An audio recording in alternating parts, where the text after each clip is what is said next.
भारत के लिए भी अमेरिका का मालवाहक विमान C-17 ग्लोब मास्टर भेजा गया है, जिसमें 205 भारतीय मौजूद हैं। पिछले 3 दिन से ये वीडियो आप अपने स्क्रीन पर देख रहे होंगे और अगर आप ये वीडियो देख करके सरकार को कोस रहे हैं, गालियां दे रहे हैं, तो आज का जो वीडियो है वो सिर्फ आपके लिए है, तो आप मेरे साथ बने रहिएगा। मेरा नाम सैफुल्लाह है। कहाँ से हो आप? बर्मा का। बर्मा से। कब आए थे आप यहाँ? यहाँ आया 10 साल हो गए। 10 साल हो गया। ये जो पानी की सुविधा है ये किसकी तरफ से दी जा रही है? किसने? पानी की सुविधा नहीं है। ये पानी कैसे आ रहा है? मेरे 50 परिवार है। हाँ। एक टेंगा केजरीवाल की तरफ से मदद की गई है? केजरीवाल की तरफ हाँ। दिया है। दिया है, अरविंद केजरीवाल मदद कर रहे हैं। क्या क्या दिया आपको? और दिल्ली दिया है, कपड़ा दिया है, खाना भी दिया है। दिल्ली सरकार बिजली दे रही है? दे रहे हैं। दिल्ली सरकार ने रहने के लिए जगह दिया, तंबू दिया, वो दिया, बस। हाँ? पैसा दिया आपको दिल्ली सरकार ने? हाँ दिया है, दिया है। केजरीवाल सरकार पैसा दे रही है? केजरीवाल ने नहीं, अमानतुल्लाह खान ने दिया। अमानतुल्लाह खान ने दिया। दिल्ली सरकार की तरफ से जो सुविधाएं दी जा रही है उसको लेके क्या कहो? उनको सुविधा ये दी हुई है, रहने के लिए जगह दी हुई है उनको। क्योंकि सरकार कह रही है कि दिल्ली में कहाँ मतलब आ गए यहाँ पे? कह रही है कि सिंचाई विभाग की जमीन, कह रहे हैं कि सिंचाई विभाग की जमीन ले रखी है। सरकार का कहाँ? यहाँ पे केजरीवाल सरकार है यहाँ पे। कोई भी मदद नहीं की गई। बोला गया किसी मीडिया के साथ बात नहीं करना। ऊपर से बोला गया। अच्छा, किसने कहा ये बात कि आपसे मीडिया? आप थोड़ी ना बताएंगे आपको। अरे बताने की बात आप नहीं बताओगे तो कैसे पता चलेगा हमें? क्या क्या सामान दिया जाता है? सामान तो बहुत सारे दिए गए, कूलर, पंखा, बहुत सारे सामान दिए गए, खाने पीने का, कपड़ा लत्ता, बहुत मतलब गर्मी है तो कूलर भी दिया गया दिल्ली सरकार की तरफ से। अभी जो आपने वीडियो देखा ना, अगर आप सच्चे देशभक्त हैं उसे देख करके आपका खून खौल गया होगा, क्योंकि ये वर्मा से आए हुए लोगों के ऊपर जो पैसा लुटाया गया केजरीवाल सरकार द्वारा, या कोई भी सरकार जो पैसा लुटाती है इन लोगों के ऊपर अवैध तरीके से, जो भारत में घुस जाते हैं और यहाँ उत्पात भी मचाते हैं, तो जो सरकारें लुटा रही हैं इन पे, चाहे वो केजरीवाल की सरकार है या अमानतुल्लाह जी ने दिया, इन्होंने किसी ने भी घर से नहीं दिया, ये हमारे टैक्स का पैसा था, हमारे लोगों के लिए दिया जाता है, हमारे देश में व्यवस्था बनाने के लिए दिया जाता है, हमारे देश के डेवलपमेंट के लिए दिया जाता है। और ये बड़ी शान से जो कह रहे हैं ना कि अमानतुल्लाह ने दिया है, केजरीवाल ने नहीं दिया, तो अमानतुल्लाह जी केजरीवाल जी के ही पार्टी के विधायक हैं और इस पार्टी के कर्ता धर्ता, मुख्य जो कार्यकर्ता थे, हेड थे पार्टी के, वो केजरीवाल जी ही थे। अब ये अच्छी खुशनसीबी है कि अब वो नहीं रहे, केजरीवाल सरकार जैसे आई थी वैसे ही चली जाए, जितनी तेजी से वो उभरी थी उतनी तेजी से ही चली जाए। बाकी हमें उससे कुछ लाभ नहीं होगा आम लोगों को, लेकिन हाँ उससे देश को बहुत लाभ होगा कि सबसे पहले तो ऐसे घुसपैठिए जो आकर के हमारी जमीन पे आकर के चौड़े होकर के खाते हैं, तो उनको ना दे करके हमारे देशवासियों को, हमारे गरीब लोगों को ये पैसा मिलेगा। बाकी डंकी रूट पर बात करते हैं। अब अगर इस बारे में बात करें कि डंकी रूट वाले लोगों को इस तरह से भेजा गया, तो पहली बात तो यह है कि अमेरिका, क्या हर देश के पास अधिकार है कि वो अपने देश में आने वाले अवैध घुसपैठियों के साथ क्या करता है। और दूसरी बात ये कि ये तो मोदी, मिस्टर मोदी के ही विदेशों से रिलेशन थे कि जिनके दम पर कि सुरक्षित इनको भेज दिया गया, वरना तो अमेरिका के पास पूरा पूरा अधिकार है कि वो इन्हें जेल भेज देता और जेल में खूब यातनाएं देता और इन बेचारों का पता भी न चलता, जो बहुत बुरा होता। अभी जिस तरह से ये भेजे गए ये भी बहुत बुरा है, मुझे देखने में बहुत बुरा लग रहा है, तो जिनके साथ हुआ है उन्हें कितना दुख होगा। पर इस बारे में ना मैं बहुत पहले से बात करना चाहती थी। मैं अक्सर चंडीगढ़ जाती हूँ तो मैं देखती हूँ कि बहुत सारे लोग वहां पर ऐसे पागल हो रखे विदेश जाने के लिए। सिर्फ चंडीगढ़ में ही नहीं, दिल्ली में भी बहुत सारे लोग हैं जो बड़ी शान समझते हैं कि हमारा बच्चा विदेश में है। वो बच्चा पता नहीं वहां शायद पेट्रोल पंप पे रात दिन वो पेट्रोल भर करके पैसा कमा रहा है, या फिर वो विशाल मेगा मार्ट जैसे यहाँ पे जो मतलब शॉपिंग कॉम्प्लेक्स, वो दुकानें होती हैं जो भी है कि मॉल होते हैं, वहां पे छोटे मोटे काम करके वो पैसा कमा रहा है। पता नहीं उसको खाना भी मिल रहा है या नहीं मिल रहा है, उन्हें कुछ नहीं पता। बस उनको इतना पता है कि अड़ोस पड़ोस में उनको शान दिखाने के लिए हो गया कि हमारा बच्चा कनाडा में है। क्या कर रहा है आप पूछेंगे ना तो उनके पास कोई जवाब नहीं होगा, वो गोलमोल सा जवाब देंगे। अब उसमें भी अगर उनकी खुशी है तो ठीक है, लेकिन जब बात यहाँ पहुंचती है ना कि इस तरह से बच्चों का जिंदगी बर्बाद हो रही है तो बहुत दुख होता है। इसी बारे में ना मैं बहुत पहले से वीडियो बनाना चाहती थी, बना ही नहीं पाई, आजकल लगा रहा। तो मैंने सोचा कि अब बहुत जरूरी हो गया बात करना। मैंने चंडीगढ़ में जैसे बहुत सारे बच्चे काम करते हैं, इमिग्रेशन जो ऑफिसेस होते हैं, तो बाहर भेजते हैं जो बच्चों को उनके कागज वागज बना करके। तो जब बाहर भेजा जाता है ना, एक कनाडा वगैरह कुछ देशों में, मैं सारे देश की बात नहीं जानती कि वहां जाने के लिए कौन सी परीक्षाएं होती है, पर कनाडा वगैरह जाने के लिए आईलेट परीक्षा एक होती है और बेसिक सी वो अंग्रेजी होती है, लेकिन ज्यादातर बच्चे ना वो परीक्षा भी पास नहीं कर पाते। उसके मैं अभी फिलहाल उन कारणों पे बात कर रही हूँ कि क्या कारण है कि इन बच्चों को ना नाजायज तरीके से जाना पड़ता है। तो जो कारण मुझे पता है, मैं उनके बारे में बात कर रही हूँ कि वो जो बेसिक सी जो आईलेट की परीक्षा होती है ना, वो बच्चे भी अगर 10 बच्चों ने दिए ना तो मुश्किल से वो 5 बच्चे ही पास कर पाते हैं। उसके लिए भी वो कोचिंग लगाते हैं, कम से कम वो 3 महीने की कोचिंग लगाते हैं और उस 3 महीने में वो कम से कम 1 लाख रुपए के करीब वो वहां भी पैसा लगाते हैं। और अगर 20 बच्चों ने वो कोचिंग ली है ना एक कोचिंग सेंटर से, तो मुश्किल से 10 बच्चे ही सिंसियरली वो पढ़ाई करते हैं। 10 बच्चे वो भी नहीं करते, उनको विश्वास होता है कि फिर से इसके लिए भी कुछ ना कुछ पैसे देकर के हम जुगाड़ कर लेंगे और हम चले जाएंगे। तो बताओ कितने दुख की बात है ये कि पहले तो आप बाहर जा रहे हैं और आपको अंग्रेजी नहीं आती, यही दुख की बात है। कि अंग्रेजी ना आना दुख की बात नहीं है, लेकिन आपको ये बात माननी पड़ेगी, ये आपको अच्छी लगे या बुरी लगे। अंग्रेजी एक इंटरनेशनल लैंग्वेज है, अंतरराष्ट्रीय भाषा है, और अगर आपको बाहर जाना है तो वो आपको सीखनी ही चाहिए, कम से कम वो तो सीखनी चाहिए। मैं तो ये कहूंगी कि पहले तो जिस देश में आप जा रहे हो उस देश के बारे में बहुत अच्छे से पता कर लो आप, और हो सके तो ये ऑफिस वगैरह के जरिए आप ना जा करके, अगर आप अपने बलबूते पर आप अपने कागज बना करके आप इंटरनेट के जरिए जो भी तरीका होता है कि उसको फेयर तरीके से जाएं आप। ये हर किसी इमिग्रेशन ऑफिस में जा करके कि हाँ जी हमें बस कैसे भी जाना है, वो अपनी बेताबी मत दिखाइए। वहां जाने आप विदेश जाने के लिए पागल हो रखे हैं ये मत दिखाइए।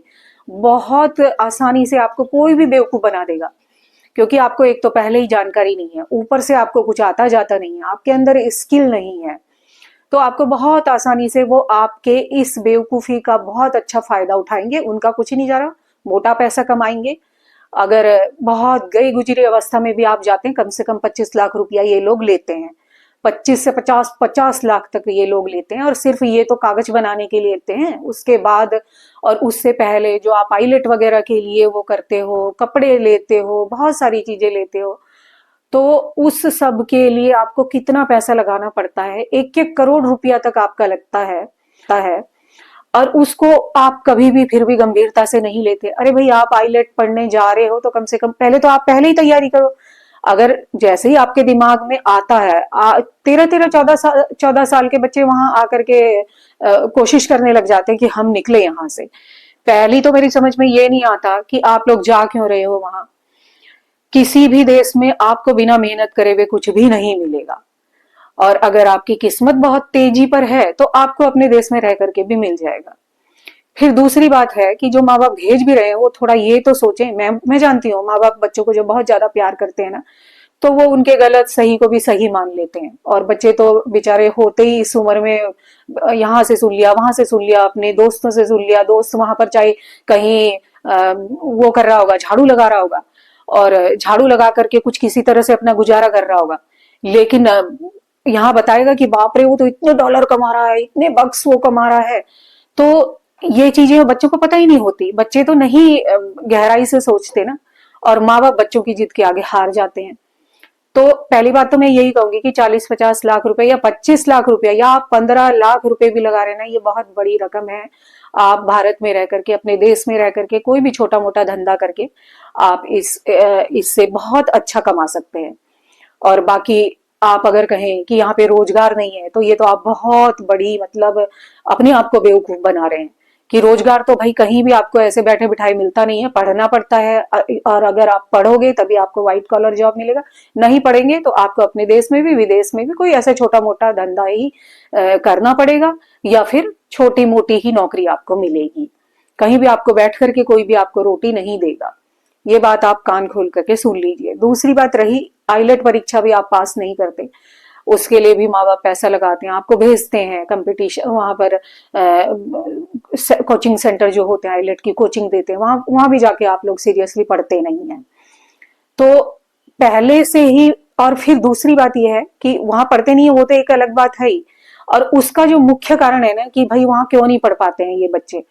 मैं खास करके इस समय चंडीगढ़ और हरियाणा की बात कर रही हूँ, पंजाब चंडीगढ़ हरियाणा की बात कर रही हूँ, क्योंकि इन दोनों जगह मैं जाती रहती हूँ, इसलिए मैं इनके बारे में बात करी। वैसे तो दुर्भाग्यवश हमारे देश के बहुत सारे क्षेत्रों में, बहुत सारे राज्यों में आजकल खूब अपनी क्षेत्रीय लैंग्वेज को लेकर के काफी वाद विवाद चलने लगा है। अरे भाई, आपकी क्षेत्रीय लैंग्वेज है, आपको उस पर प्राउड होना चाहिए, बहुत अच्छी बात है, आपको वो बोलनी भी चाहिए, लेकिन उसके साथ साथ आपको हिंदी भी जरूर आनी चाहिए। मैं इसलिए नहीं कह रही हूँ कि मेरा कोई मकसद है कि हिंदी को अंतर्राष्ट्रीय भाषा या राष्ट्रीय भाषा आप घोषित कर ले, पर हिंदी हिंदुस्तान में ज्यादातर लोगों द्वारा बोली जाती है, और आपको इंग्लिश भी आनी चाहिए। ये दोनों भाषाएं ही वैसे तो आप जितनी भी ज्यादा भाषा सीखेंगे बहुत अच्छी बात है, लेकिन आपको हिंदी तो आनी चाहिए अगर आप इंडिया में ही रहते हैं, रहना चाहते हैं, कोई भी काम करते हैं, क्योंकि ज्यादातर लोग यहाँ पर हिंदी भाषी हैं। तो आप हिंदी में आसानी से अपनी बात समझा सकते हैं और उसकी बात समझ सकते हैं। और उसके साथ साथ आपको इंग्लिश आना भी बहुत जरूरी है, क्योंकि इंग्लिश अगर आपको नहीं आती तो सीखिए ना। आप इतना सारा पैसा आप बाहर लगाने के लिए बाहर दे रहे हो, तो आपका 5-6 हजार में बहुत अच्छी आप इंग्लिश कोचिंग सेंटर होते हैं, वहां जाकर के सीखिए, आप मेहनत कीजिए, बोलिए, टूटी फूटी ही सही, ज्यादा से ज्यादा कितना लगेगा, साल भर लगेगा, बहुत अच्छी आप इंग्लिश बोल लोगे भाई। आजकल तो ऑनलाइन इतने सारे कोर्सेज आपको ऑनलाइन मिल जाएंगे और फ्री में मिल जाएंगे। आप मेहनत करेंगे तो आप बहुत जल्दी सीख जाएंगे। और आजकल के बच्चों के पास तो क्या नहीं है, जिसके पास अगर फोन है ना, एंड्रॉइड फोन भी है, अगर आपके पास स्मार्टफोन है ना, तो आप बहुत कुछ सीख सकते हो बिना पैसा दिए हुए, सिर्फ एक फोन के जरिए। तो खैर ये अलग बात हो गई। लेकिन आईलेट की मैं बात कर रही थी कि आईलेट की परीक्षा भी अगर आप पास नहीं कर पा रहे, उसके लिए भी आप पैसे दे रहे हो, तो वहां जाकर के आपको कितनी प्रॉब्लम होने वाली है। इंग्लिश एक इंटरनेशनल लैंग्वेज है, आपको वही नहीं आ रही है, तो आप अपनी बात वहां जाकर के कैसे सामने रखोगे किसी के। ज्यादातर लोग आपको इंग्लिश अगर आपको आती है तो आप अगर 4 लोग आपके सामने खड़े हैं तो एक तो होगा ही उनमें से जो इंग्लिश समझता होगा, क्योंकि अगेन मैं कह रही हूँ कि इंग्लिश एक इंटरनेशनल लैंग्वेज है। दुनिया में ज्यादातर लोग इंग्लिश बोल भी लेते हैं टूटी फूटी सही, और समझ भी जाते हैं। तो प्लीज आप अगर जब भी बाहर जाने का मन बना रहे हैं ना, तो कम से कम इंग्लिश जरूर सीखें। जिस देश में आप जा रहे हैं वहां की भाषा अगर आप सीख सकते हैं तो ये तो सोने पे सुहागा हो गया, पर अगर नहीं सीख पा रहे तो कम से कम इंग्लिश तो जरूर सीखें। ये भी एक कारण होता है कि आप को अवैध तरीके से जाना पड़ता है। दूसरी बात, आप में स्किल है ही नहीं। तीसरी बात कि आपको जाना ही जाना है, आपको वहां पे पता तक नहीं है, कोई आपको ट्रस्टवर्दी आपके आसपास कोई लोग नहीं है, ट्रस्टवर्दी आपकी जो इमिग्रेशन ऑफिस है वो है या नहीं, आपको ये भी नहीं पता, बस आपको बाहर जाना एक रट है। मैंने बहुत सारे लोगों को देखा है कि उनके बच्चे यहाँ से जाते हैं, किसी तरह से वो कर्जा वर्जा करके बच्चे भेज दिए, बच्चे वहां गए, अचानक से उनके साथ कोई मिसहैपनिंग हो गई, फिर यहाँ से माँ बाप भागते हैं किसी तरह से, ओना पोना पैसा जो भी थोड़ा बहुत बचा रखा है किसी तरह से कर्जा वर्जा करके। तो 4-5 साल उन्होंने वहां पे इसी तरह से बिताए, यहाँ से जितना भी इधर उधर करके बचाया था वो सब वहां लगाया, और हाथ कुछ आया नहीं। 4-5 साल बाद बच्चे घर को आ गए कि जी वहां पे तो कुछ बन नहीं पाया। और मजे की बात यह है कि वो ये बात कहते भी नहीं है, क्योंकि उन्हें ये बात कहते हुए शर्म आती है। कम से कम ये बात कहें तो आसपास के लोग तो सीखें, जो फिर से वही गलती ना करें फिर वो। लेकिन वो ये बात नहीं कहते, वो बड़ी बेशर्मी से मतलब झूठ बोल देंगे और बोलेंगे कि वहां पे मन नहीं लग रहा था, या फिर क्लाइमेट हमें सूट नहीं हो रहा था, इस तरह की वो झूठ बहाने कर देंगे। चलिए वो भी छोड़ देते हैं, लेकिन अभी इस बात पर आते हैं कि अभी जो भेजा गया है इनको वापस, बहुत बुरा लगा, वाकई बुरा लग रहा है। लेकिन इसके लिए कहीं ना जिम्मेदारी है। ये तो मोदी सरकार की मेहरबानी थी, उनके रिश्ते थे कि ये सरकार की वजह से इनको बकायदा सही सलामत जिंदा यहाँ भेज दिया गया है। वरना वहां की सरकार, किसी भी देश की सरकार ऐसे अवैध घुसपैठियों के साथ कितनी सख्ती से निपट सकती है, कितनी भी सख्ती से पेश आ सकती है। ये भारत नहीं है जहां दुनिया भर के रोहिंग्या और बांग्लादेशी आराम से शान से रह रहे हैं, बड़े बड़े वो क्राइम भी कर जा रहे हैं, लेकिन उनको पकड़ने वाला कोई है नहीं। क्योंकि अगर बीजेपी सरकार, भाजपा सरकार कुछ करेगी भी ना, तो विपक्ष में बैठे हुए उनके बहुत सारे रिश्तेदार जोर जोर से चिल्लाने लगेंगे, मानवाधिकार, अधिकार, सब इन लोगों को याद आ जाएगा। तो अगर आप इस घटना के लिए सरकार को कोस रहे हैं तो ये बहुत बड़ी गलती कर रहे हैं, क्योंकि भारत नहीं है, वो अमेरिका है। और